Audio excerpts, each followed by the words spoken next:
But again, the defenders say, well, this was American foreign policy at the time, and that he was simply carrying out what was the deemed law of the land or practice of foreign policy at the time. What's your response to that line of defense?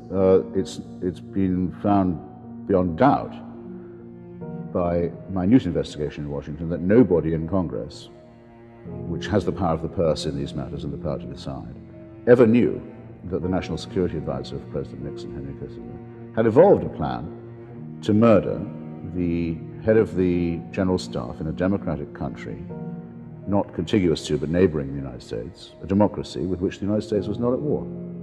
No one was ever told of that plan. We know of no authorization for Kissinger to have carried it out. Let alone the bombing of Cambodia.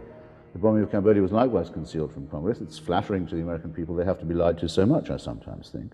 And within the administration, since you argue for an indictment of the administration in general, which might be fair, it should be said that the Secretaries of Defense and State, respectively Melvin Laird and William Rogers, were both very much opposed to the invasion of Cambodia as a violation of neutrality and of international law, and also as of a misreading of what the real causes of the war in Vietnam were. The idea that if only we could clean up a sanctuary or two across the border, the rebellion in South Vietnam would dry up seemed to them a fantasy. But there was a group of later indicted criminals around Mr. Nixon who felt that this was the only way their boss's reputation could be saved, and by taking their side against the Secretaries of State and Defense, Henry Kissinger took the balance. What about the old argument of moral equivalency? These are just part and parcel of practices of the Cold War, and that what the communists were doing was every bit as awful and required a counterbalance.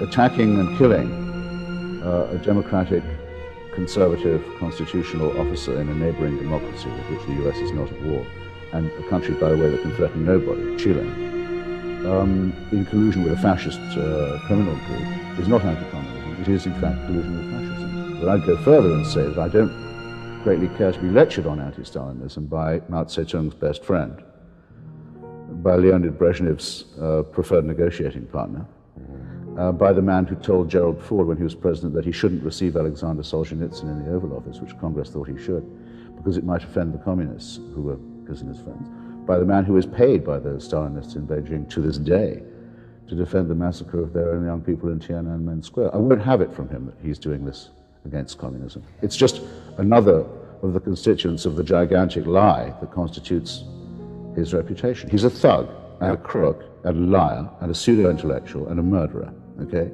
All of those things are factually verifiable. Factually verifiable. That he is an anti-communist is a speculation that he likes to encourage.